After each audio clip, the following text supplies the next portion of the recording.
Good morning, everyone, and welcome to today's webinar as part of Digital Transformation Week. My name is Lisa, and I will be your host for today. Today's session is sponsored by Salesforce.org, and our guests are joining us from the Brain Tumor Charity. They will show you how to create compelling digital experiences to inspire and engage your supporters. For those of you joining us for the first time, a very warm welcome to you. We hope that you're finding Digital Transformation Week full of great takeaways, that you may have already shared some tools with your team, that it made you start great conversations internally. That you're finding that very, very helpful. We've seen hundreds of you joining us since Monday, and what a week it's been so far. On Monday, we published some content and exclusive material about digital strategy, so you can keep on checking out our articles, our video, and we also have a podcast on this topic. On Tuesday, it was more about the digital challenges and highlighting great stories from some charities that have overcome some digital challenges. Yesterday, it was all about leadership and culture. Tomorrow will be more focused on small charities, last but not least. And today is all about digital fundraising and marketing. We've got two excellent webinars, including this one, a template on preparing for grant funding, and plenty of other articles for you to access. Today's session, as I said, will be focused on users' journeys and the success experienced by the Brain Tumor Charity in building a new audience segmentation and donor journey strategy. I will be joined by Gina Almond, Director of Fundraising and Marketing, and Helen Clements, the Head of Community Experience. Both of them are the Brain Tumor Charity. They will delve into the benefits of user journey, how to use data to better understand your audience needs and behaviors. You can expect to learn more about, how to create better fundraising and marketing campaigns, and feel more inspired as well when creating engaging customer experiences. Let us know where you're joining us from today. And in the meantime, I'll just share a few house rules before I hand over to our lovely guest. The session is going to be recorded, meaning that the recording, the slides, and any other resources will be made available in the coming days. So don't worry, you can keep accessing all the content at any time. Closed captions are available at the bottom right of your screen next to the record button, so you can click on them if you need to. We will leave plenty of time for questions, so please pop them at any time during the presentation in a Q&A section, which is two speech bubbles overlapping one another, Q&A. You can upvote your favorite questions, so that's quite great. And the chat function is for everything else. So we want to hear from you. We want to hear how you're enjoying the session, what tips and other advice you have for your peers about fundraising and marketing. So please do share all your experiences in the chat function. We love to hear from you. Once you leave this webinar at the end in about an hour's time, you'll be prompted for feedback. So please do leave it. It takes literally 3 minutes, and it helps us keep on improving and delivering the session that you are most enjoying. As I said, please do ask all of your questions. This session is here to help. And I'm now handing over to Helen and Gina from the Brain Tumor Charity. Hello and welcome. Hello, and thank you, Lisa. I just wanted to start by telling you all a bit about our charity. So we are the Brain Tumor Charity, and we are the largest funder of research into brain tumours globally. In the last 5 years, we've actually funded £38 million of research into brain tumours. And we also have a team of people who support those who are living with the brain tumour and those who care for them. We also campaign very hard for our community so that their voices are heard. So, Helen, next slide, please. This disease is brutal, and the stats, as you can see here, speak for themselves. 88,000 children and adults are estimated to be living with a brain tumour in the UK. Brain tumours are the biggest cancer killer of children and adults under the age of 40. And just 12% of adults survive for 5 years after diagnosis. And brain tumours reduce the life expectancy by an average of 27 years, which is the highest of any cancer. Research into brain tumours is woefully underfunded, and only 3% of the money spent each year on cancer research in the UK is spent on brain tumours. So because of this, because it's such a devastating illness, we have to be big and bold in our ambitions, and we have to move fast. And our vision is for a world where brain tumours are defeated. And our goal is to double survival and halve the harm that brain tumours have on quality of life. So our culture is one of innovation and speed and ambition, and I'm delighted to say, lack of red tape. We really believe in developing our expertise in-house. We believe in a digital-first approach, and we strive to be at the forefront of digital marketing knowledge. We want to upskill our workforce in delivering the best customer experience possible. And when I say our workforce, I mean everyone in the charity. And we aim to be fast, flexible, and targeted. We are currently building a really, really strong test and learn culture within the charity.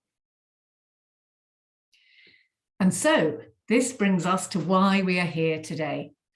We were generously gifted 650 hours of Salesforce time from moneysupermarket.com. And we worked with the team at Salesforce Marketing Cloud to design a time-bound project that would fit our requirements.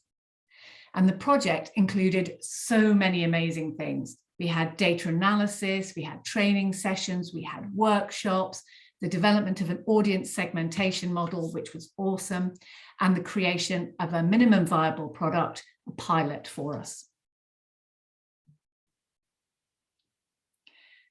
And we had a strong and clear vision for this project. And the team at Marketing Cloud really helped us to refine and develop this. It was important for us to have this vision so we could keep circling back to it and to ensure that we kept ourselves focused on what we were trying to achieve. And that was to optimize our customer experience, to develop a KPI framework to evaluate success, to build a fast-paced test and learn culture within the charity, to plan and activate a creative campaign to test out our theories, and, as I mentioned before, to educate and train the whole charity to confidently build their own audience-specific campaign journeys. And now I'm going to hand over to Helen Clements, our head of CX, who'll talk through the project in a bit more detail for you. Over to you, Helen.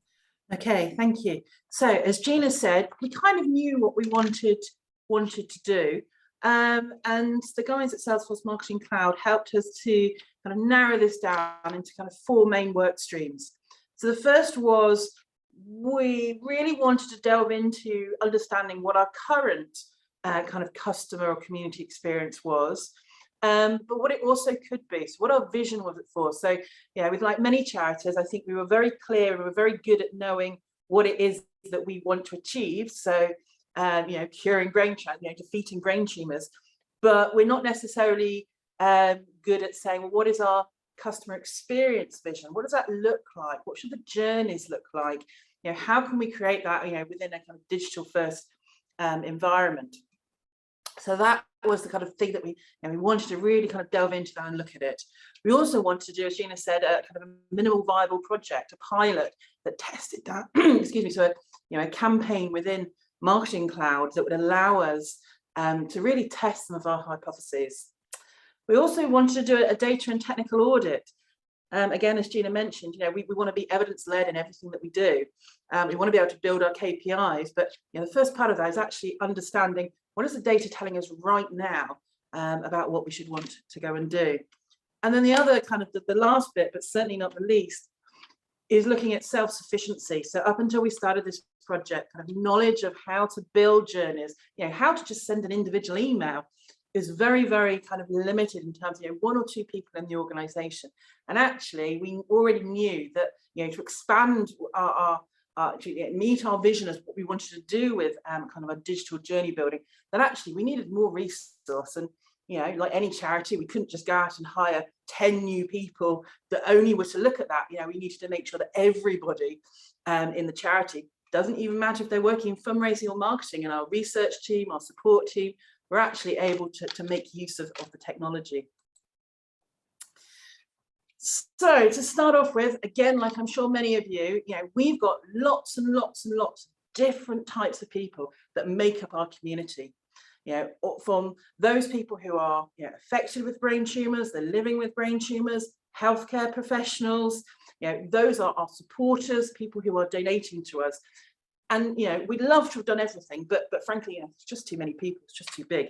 So what we did is very much this kind of red circle down at the bottom. We focused in on who our supporters and donors were, and knew that, you know, the people that were giving us money in whatever format, from whatever type of fundraising, that's what we really wanted to look at. So this is then the kind of the plan that we began with, which was a series of 8 workshops, starting with the data analysis, starting with looking at what do the evidence show us, and, you know, were there some quick wins there, were there some kind of easy insights that we could pull out that would help guide us through the rest of it. Then looking at, you know, what is actually our marketing and CX vision? What is it that we wanted to achieve? How did we take our overall charity vision and pull that down into then what was the CX vision? Then we looked at our kind of life cycle definition, the current experience that our donors, our supporters have through, you know, so what is the current state, how are they currently interacting with us? And then what are the things that we want to do in the future? You know, what are the things where if we had, you know, 1,000 members of staff, vast budgets, you know, what is it that we'd actually like to do? And then we drill down into that to say, what is the big idea that we want to test? What would be our kind of MVP, our pilot? And then we had the actual running of the pilot. And I think, you know, this really, for us, these workshops started us off how we kind of planned to go on with this, in that at every single step, it was hugely collaborative. So it wasn't just me or Gina or my team in these, it was representatives from across the charity, you know, had lots of different experiences. You know, so people from events, people from our marketing team, people from IG, people from major donors, you know, all in there and kind of collaborating. And, you know, so we've got a really kind of a good viewpoint as to what was actually happening. So once we've done that, as I said, we started off with our data analysis. So what the kind of data points that we looked at, overall we had about 55,000 supporters, that was looking at kind of a 3 to 5 year history of income, of donations. And again, I suppose this probably isn't very novel. This is probably how a lot of you know, a lot of other charities are facing, in that you can see down here these red dots, the kind of the middle red dots, which is looking at total revenue proportion, and then the black dots are the kind of the percentage of that population. And you can see that the vast number of our, you know, 68% of our donors make up a very small amount of our actual income. And then the opposite is true. We've got a, you know, 0.2% of our donors make up a massive 16% of our income. One of the other things that came through from what we were talking about is that actually, and again, you know, it's not original. I'm sure, you know, a lot of you are kind of have similar experiences, is that the way that we were looking at our audience was really very much, you know, centered at product level. It was centered at looking at, you know, well, these are our marathon runners, these are our cyclists, these are our regular givers, these are the people that do our, you know, our kind of baking fundraising event. And actually we wanted to kind of blow that out of the water. We actually wanted to look at, actually didn't kind of matter where or how the fundraising was coming into us. And what we built with Marketing Cloud at this point is a new segmentation model that kind of took things, again, that are really familiar to most of us, so looking at kind of frequency and recency and monetary value of donations, to build it into a completely kind of product agnostic way of our audience. So that you can see here, over in the right-hand bottom corner, you've got our kind of our newbie singletons. So these are the kind of people who've only donated once. They are newly acquired donors. And what we want for them is to funnel them up this so that they become, loyalists. Those people that are really engaged and really donating multiple times over multiple years, all the way up to kind of VIPs and high net worth, obviously the kind of major donors. And then we've got this over in the kind of left-hand corner, this group of people that we've said, are asleep, or those who are kind of asleep singletons. So these are the people that have only donated once to us. The asleep people are people who haven't donated to us for several years. So that, as I said, we've got a way of being able to talk about and look at who our donor pool actually are, that's product agnostic and shows that kind of funnel down from the acquisition all the way through to those that are lapsed, obviously with the hope that actually we can use this to start planning things that are going to move people back the other way. So we've done that, we've done the data side of things, and now we decided to look at what our life cycle is. And again, this is a kind of very standard marketing life cycle, but very much focused in on us and what works for us, and looking at, moving through from awareness, consideration, acquisition. And what we did during this workshop is look at each of these stages.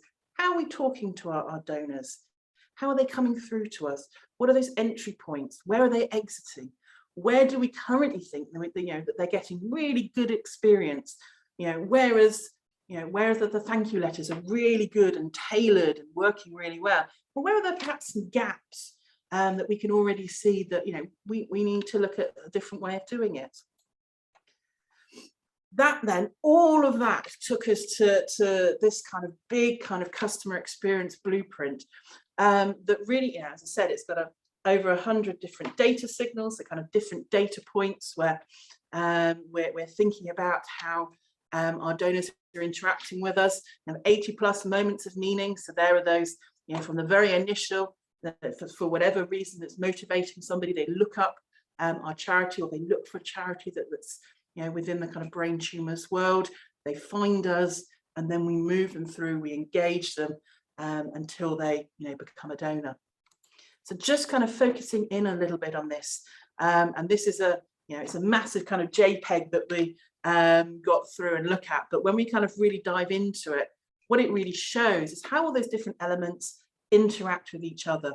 So you've got up here, this is the same life cycle elements, and then really this kind of black, right, is really the journey that people take with us from the very first moment that they discover us and start to interact with us, moving through until we say might acquire their email address because they sign up for an e-newsletter, all the way through to when they really truly start to engage, when they give their first gift, or to their second gift, to the regular gift with us.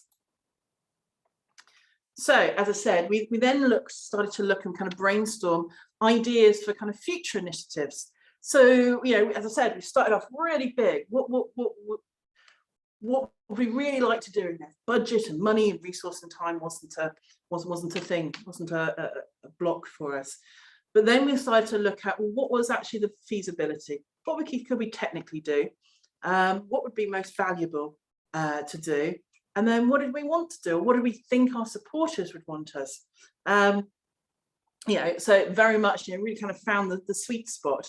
But through this process, what we've very much been left with is not only have we got that kind of sweet spot for the MVP that we went ahead and did, but actually we've got loads of great ideas that we're building into a roadmap for the future. So there were loads of brilliant stuff that came out of this workshop process that we couldn't necessarily do as part of this project, but it's setting us up for the future.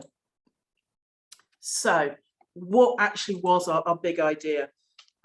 Well, really fundamentally, we wanted to build and test a really kind of robust and dynamic segmentation model for all of our supporters and donors. So this is a kind of product agnostic way of looking at our audience. We also wanted it to be not only something we could use for campaign planning and say deciding who got which journey, who got which email at a very simple level, but also within the charity to give us a really kind of common language to talk to each other about it. So, you know, what is a donor? What is an eventer versus what is a, you know, a regular giver? These can very often, you know, you can have multiple definitions within one organization, let alone, you know, everyone's coming in with different experiences to what that language has meant to them in the past. So this has really given us a kind of a common, clearly defined way to talk about our donors and supporters that everyone can understand. It also helps us to evolve our KPIs, but also more simply, just it gives us a KPI framework. You know, very simply, we want to take our newbies through from being a newbie to being a loyalist. You know, that's very simple, I think, for a lot of people to understand. As I said, we wanted to kind of use it in strategic planning.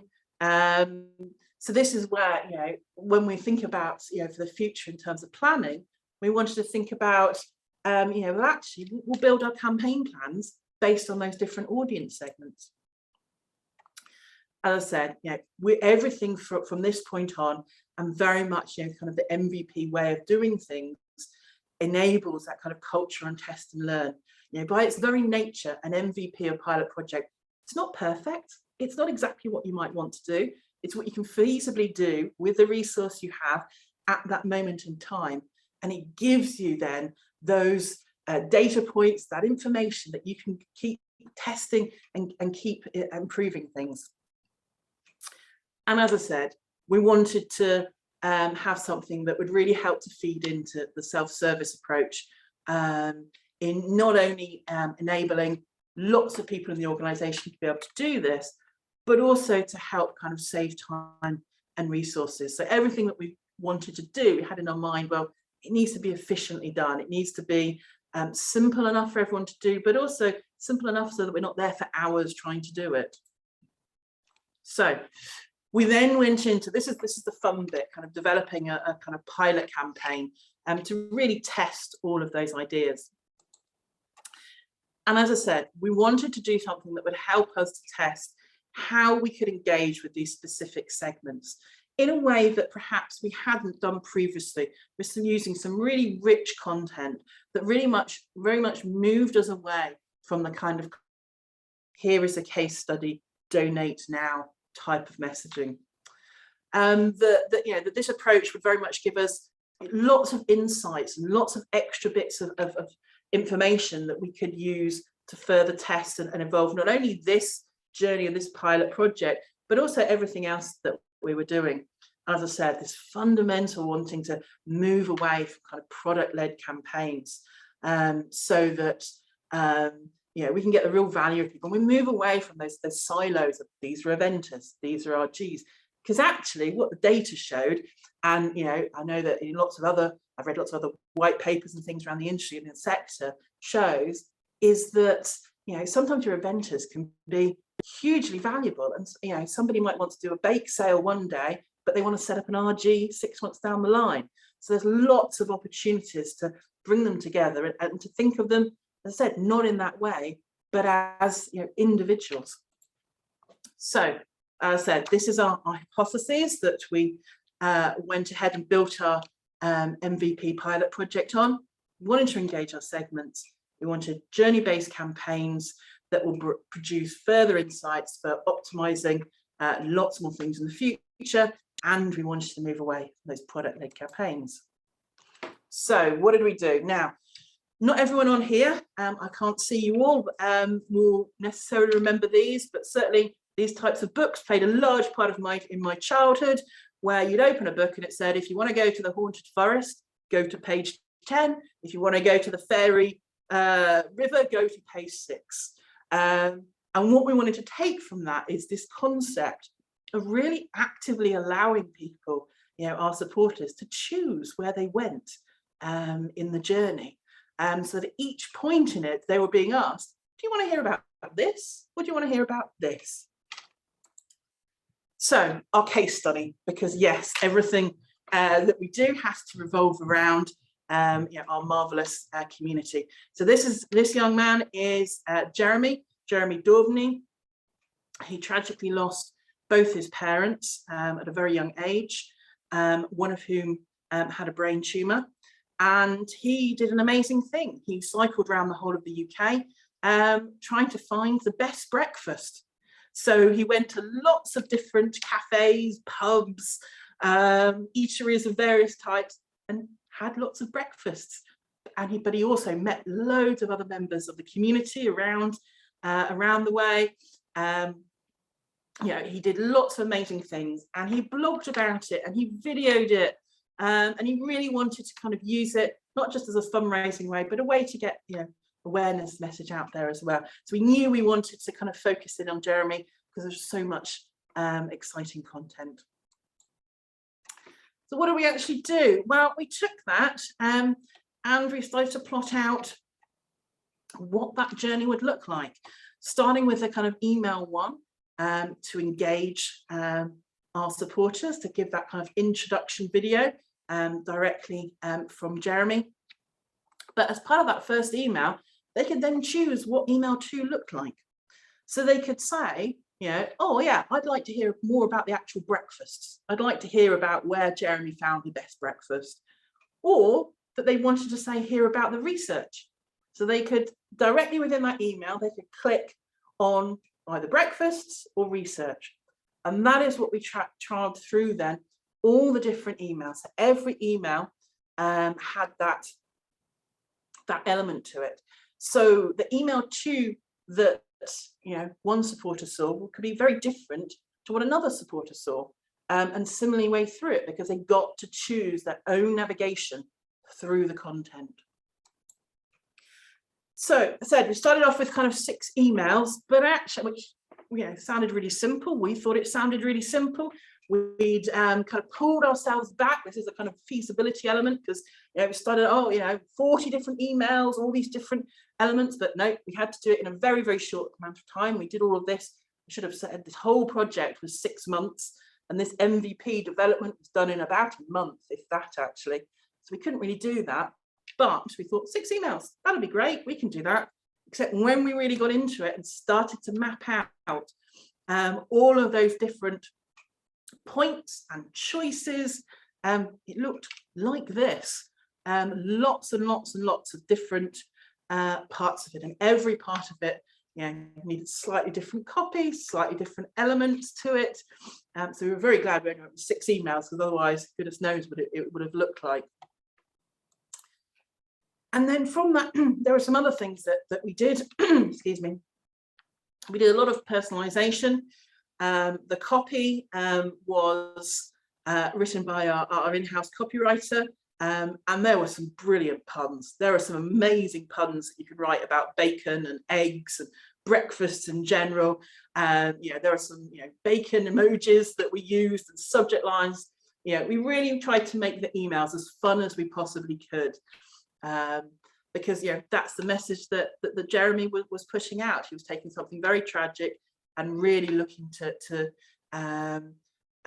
take it to a different place, and so to help with fundraising. So we used some of Jeremy's previous kind of blogs and videos, but we also recorded some new things. And he was again fully involved in this, in helping us shape this pilot.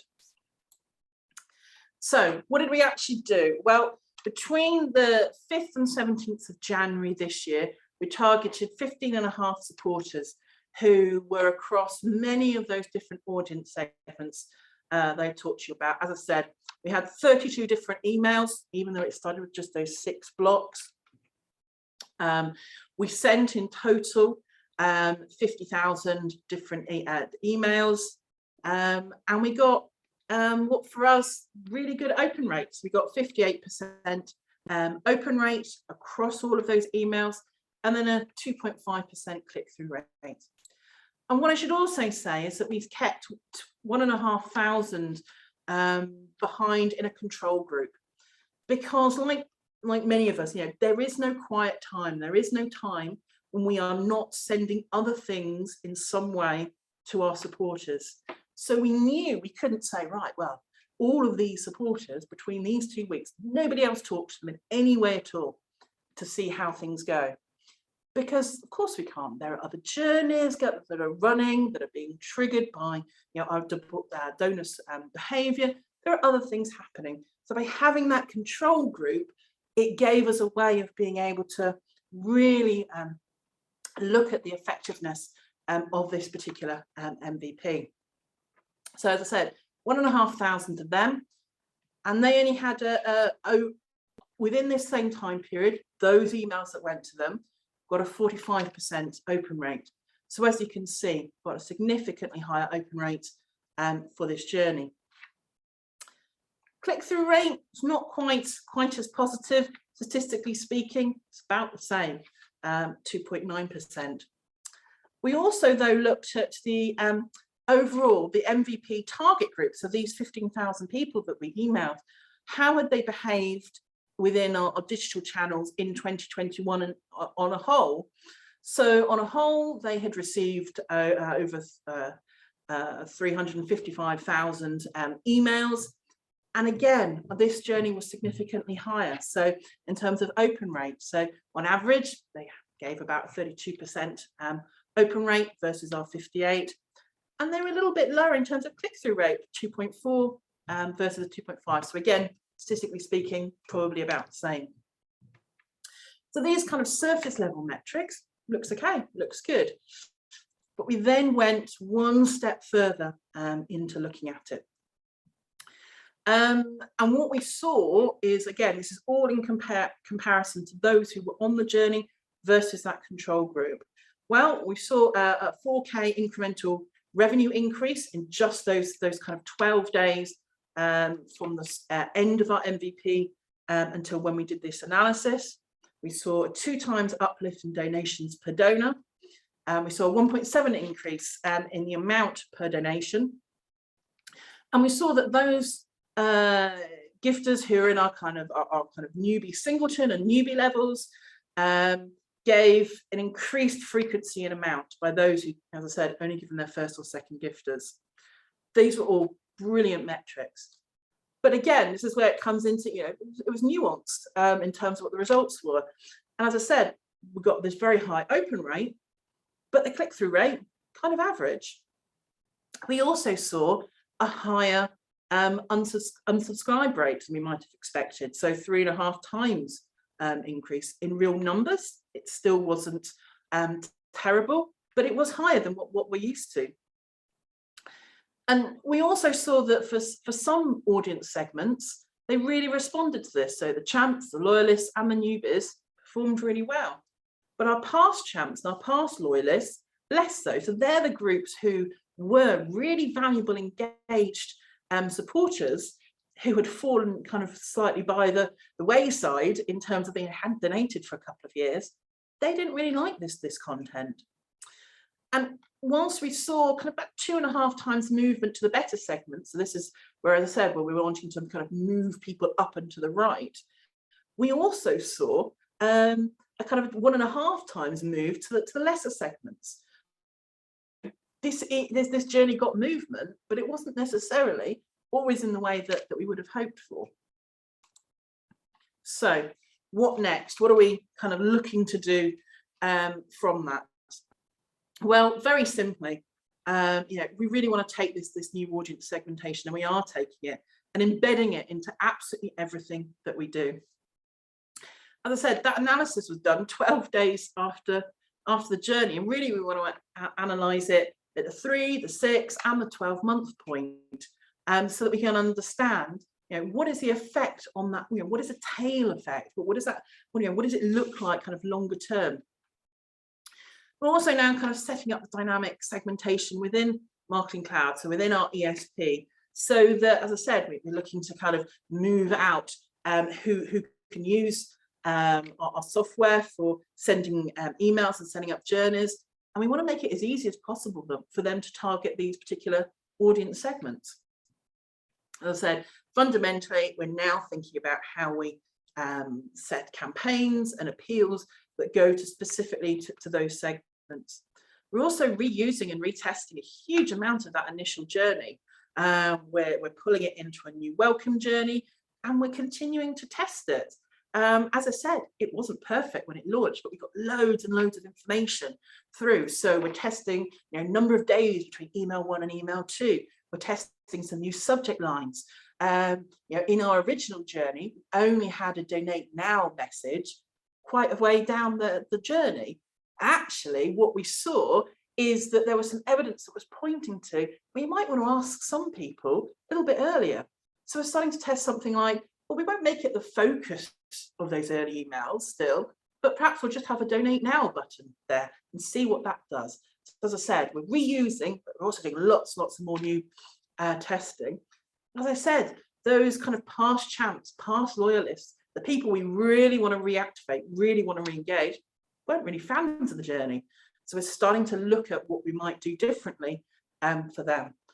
But fundamentally, what this has really brought to us, and what we're now challenging and looking to do, is just test every single thing that we do, to test and evolve and optimize it.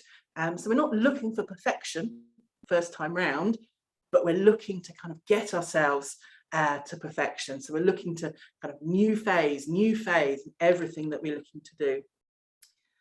So that's it from us. Thank you very much. Brilliant. Thank you very much, Helen and Gina, for a very insightful presentation. And I could see in the chat that people really enjoyed the stats and the way it was presented. So well done to you both. I'll dive straight in the questions because we have quite a few. And I think I'll probably hand over first to Gina so that Helen, you can you can take a sip of water. But I'll start straight in with a question from Anka, who's asking more about the insights into the level of investment from your side into the project cost, how many people, elapsed time, if you could dive a bit more into that. Yes, absolutely. I've been watching the questions come up actually, and I can probably answer several of them in one. So this was a real investment of time for us, definitely. And what was interesting is the fact that we had no idea when we started off. And actually, ignorance really was bliss at the beginning of this. But what we did learn is to involve people early.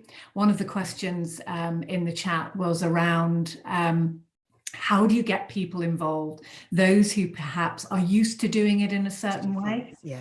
And I think that's a really, really good question. It's very difficult, especially when you're a small team. And this is, another question that's come up. If you're very lean, and charities do tend to be very lean, the important thing is to get everyone involved. And I really mean everyone in the charity, to talk about what you're trying to do and why you're trying to do it. I think that was something that we learned very early on, is to make sure you're involving all parts so that you build the excitement within the whole charity. This is not just one part of the charity that is going to benefit from this. And so what I would say to everyone is it is worth the investment of that stakeholder engagement from the CEO to everybody, is to actually get them involved. And one of the first workshops we had was around our strategy, and around the vision. Anyone can take part in it. And I think that was a really important part of what we were doing. And then we involved, in order not to involve everyone in every workshop, we actually had a different mix of people each time. And that was really beneficial to us because we were suddenly seeing things through different people's lenses. So I would say that mixing different groups together when you're doing things also really helps.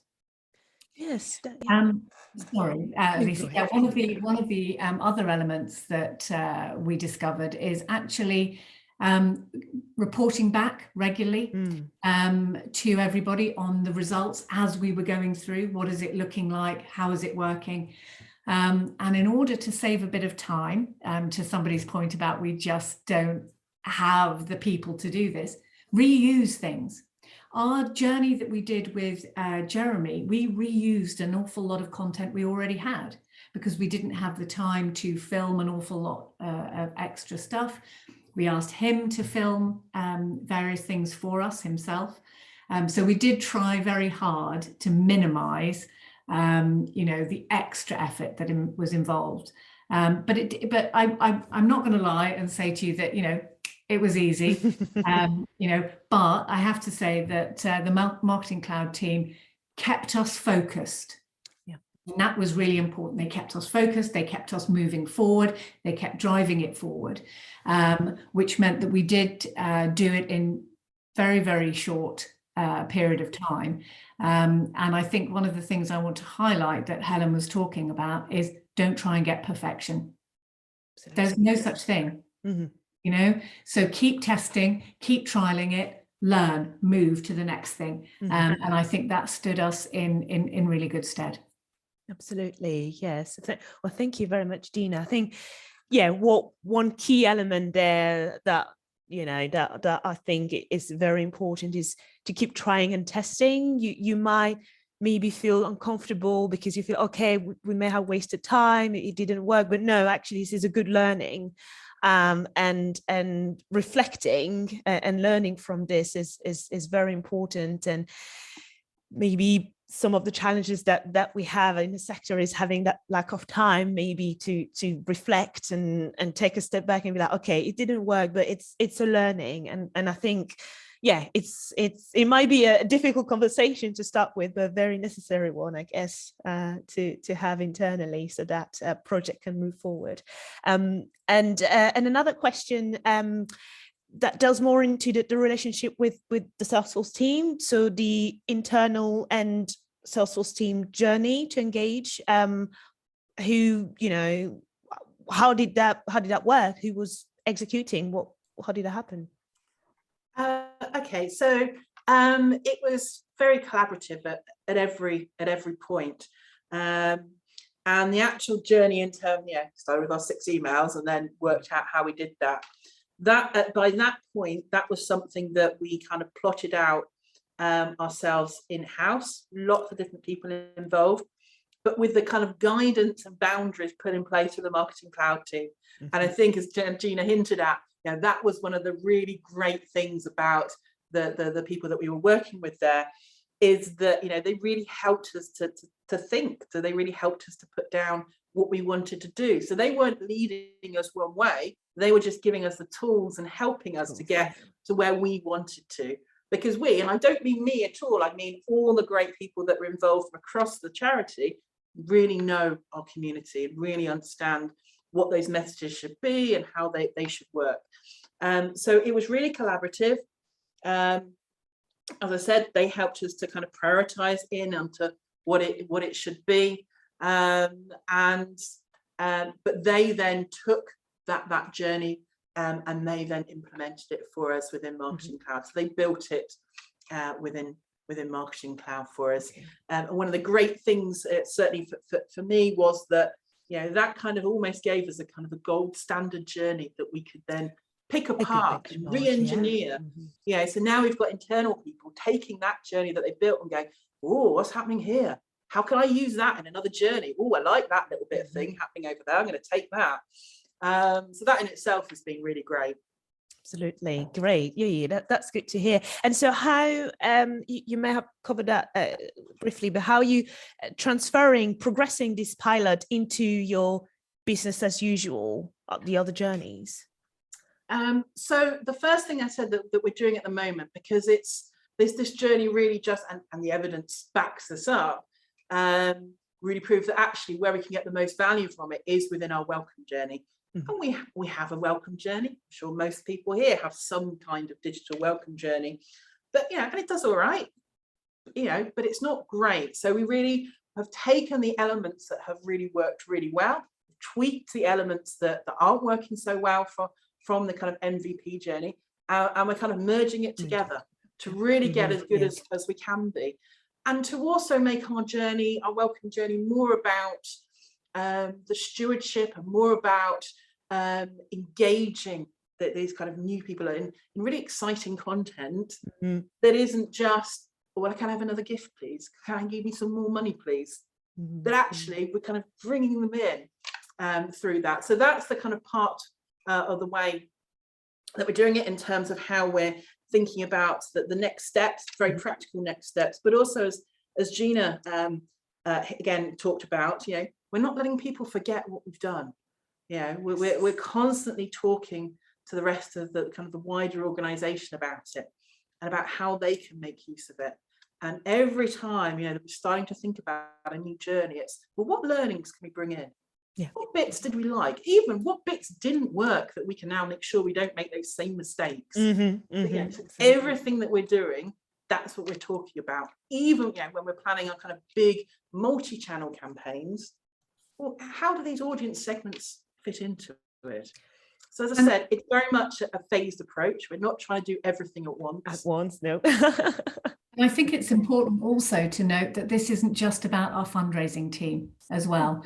And what I would encourage people to do is really involve everyone. Our support team are now using this methodology so that we can start looking at the journey of those that we actually support.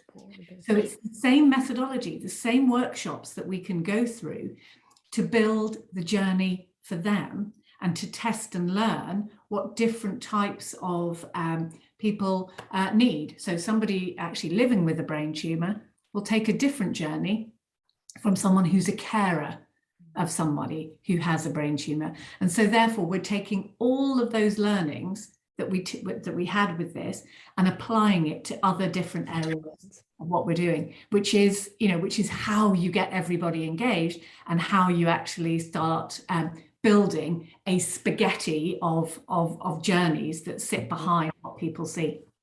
Absolutely, yeah, that's great. Well, thank you. Yeah, that's really inspiring. I'll move on to another question. So from Catherine, how long did it take for a supporter to complete the journey?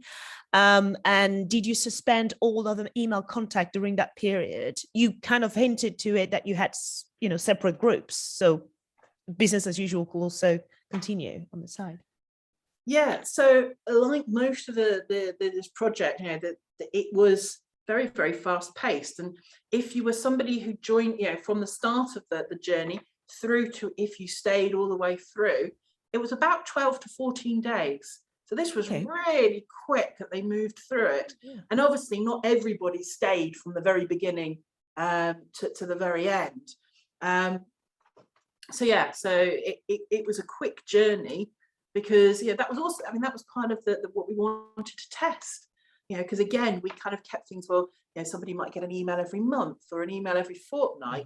And actually part of the test was, what happens if they get something, if they've chosen their own content and they get that the next day? What happens if they get it 3 days later? So yeah, it was quick. Okay. Very quick. So, and you were also able to see a very quick effect on the amounts that you raised as well. That's it. I guess. Yeah, absolutely. But no, that's great. Just continuing on the sort of journey, what percentage of emails in your journey were making an ask versus nurturing cultivation? So in the MVP, it was just one. So it was just the end. It was just the end. Yeah. Okay. So all the other emails were about, which bit of content do you want to see, and then at the end there was the ask. But we're now testing different ways. As I said, we're going to test what happens if we just put a donation button on those different emails. You don't make it big and obvious, but what happens if we just put it there? And who knows, down the line we might say, well, what happens if we put an ask halfway through the journey as well as the end of the journey? Great, thank you. Another question from Jane. Is she's asking whether you're going to change your strategy considering world events that might have an impact on your funds. So are you taking that into account for future activities? Yes, I think it's really difficult, and it's a very good question because obviously, we have had all sorts of things thrown at us recently, whether it's COVID or now the current situation in Ukraine. And I think everybody here from charities knows how difficult it is when there is a big event that happens that can perhaps divert people's attention from your charity onto something else. And we all know that during COVID, a lot of people gave to the NHS, and at the moment, a lot of people are giving to various funds for Ukraine. And that's, that's normal. These things, you go through these peaks and troughs. It hasn't stopped us continuing to focus on brain tumours. That's our job as our charity, as many of you will say the same thing about your own charity. So from a sort of strategic perspective, there are elements that obviously we have to be aware of, but in terms of what we need to do for our community, we will continue to do that, and we will continue to campaign for them, continue to drive money to research, and continue to support them during this period of time. Absolutely. Yes. Yeah. This is what we're here for, and what you're here for today is to continue the mission. And actually, there's another question from Rob about, you know, the results and more like how many people were involved in this whole project, in creating the emails and in the digital marketing team. Yeah, so we don't have what we would call a digital marketing team. What we do is we ensure that everybody within the fundraising and marketing team are digital fundraisers or digital marketers. And so it's not, we don't have a digital team and people drive through that. Actually creating the emails, it was one person who was our copywriter, with the help and advice of obviously lots of others. But Helen obviously led the team that put all of this together, along with our head of marketing as well. But actually, in the end, it was one person that wrote the emails. And you know what? That really helped with the cohesiveness of the emails. So don't worry about thinking there's got to be 50 million people writing all of these things. We don't have a big team. So, you know, we have to work with what we've got.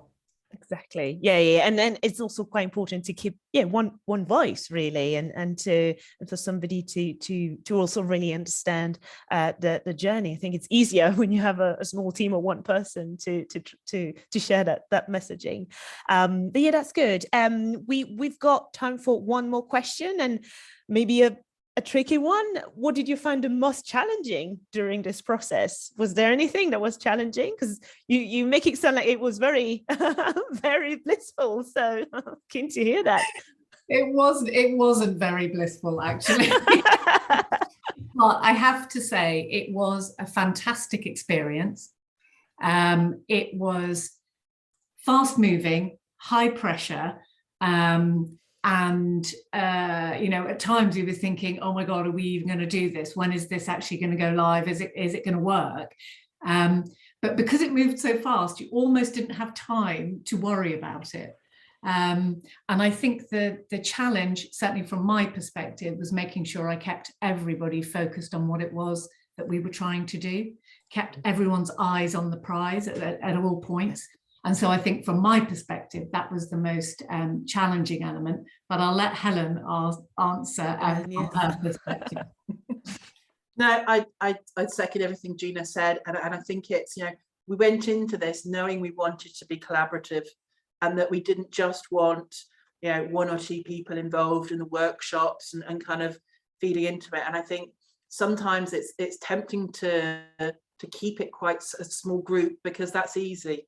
Whereas it's a lot harder to organize, you know, everybody's going to be in the office on which day, and getting a room big enough for everyone, and making sure that somebody who didn't go to the last workshop still understands enough for the future workshop. You know, that said, that can be quite difficult. You know, the kind of the fun part was when, you know, as a marketer, once you start actually planning what the journey is and talking about possibilities. The challenging part then, though, is kind of being pulled back to what is reality, because actually, you know, you've got, oh, there's this massive big project, we can do this and this and this, and you all get very excited about it, and you go, oh, you're going to do that in 3 weeks. So, you know, trying to kind of pull it back into something that's still just as valuable and worthwhile, but you can actually achieve it. Yeah, and it has to be feasible. But, you know, thank you. And so another question that leads from that, and what would you do differently, if anything? I wouldn't do a single thing differently, Lisa. I wouldn't do a single thing differently. Same timeline, same team. Yeah, I mean, at the time it felt really tight, but I think had we not moved quickly, we wouldn't have got the momentum. Exactly. Yeah. You know, so yeah, no, I Yeah, it's a really good question. No, I don't think I would do anything Nothing. differently. Helen? Maybe Helen has a. I don't think Helen has a different opinion. I don't at all. I think the only thing is that, if I could talk to myself at the start of the project, I'd tell myself not to panic. That Yes. actually, what you're aiming for is not perfection. This is not, Exactly. that actually just roll with it, go with it, Mm. and see what happens, and not to panic. So that's the only thing I do differently. I tell myself to kind of get over my panic and my need to be, need to have it perfect, and just go with it. This is a lot of work on yourself as well, having to make a lot of compromise with your internal survey, like everything's going to be all right. Trust the process, and everything turned up brilliantly. But yeah, well, great. Thank you very much, Helen and Gina, for your time. You can see from the chat that the audience really loved it as well. It's been very inspiring. So we're very glad that you were together with us today to present your insight. And yeah, thank you very much. Thank you. You're very welcome. Thanks, everybody. Thank you. Thank you. So yeah, thanks to all of you who have joined us today. It's been a pleasure. Hope you got loads of insight. We've got another webinar starting at later on, I think at 12, with a lovely fundraising manager from the Royal Opera House, who will tell us more about making your brand memorable to increase donations. So please stay tuned. There's also loads of great written content and templates on how to bid for grant funding that you might find interesting. As soon as you leave that webinar, you'll be prompted for some feedback, as I said. All the recordings will be made available very shortly, hopefully by the end of today or even tomorrow. So keep coming back for more insights and to re-engage with the content. Hopefully you have a lovely rest of the day. Thank you very much to our guests, and see you very soon.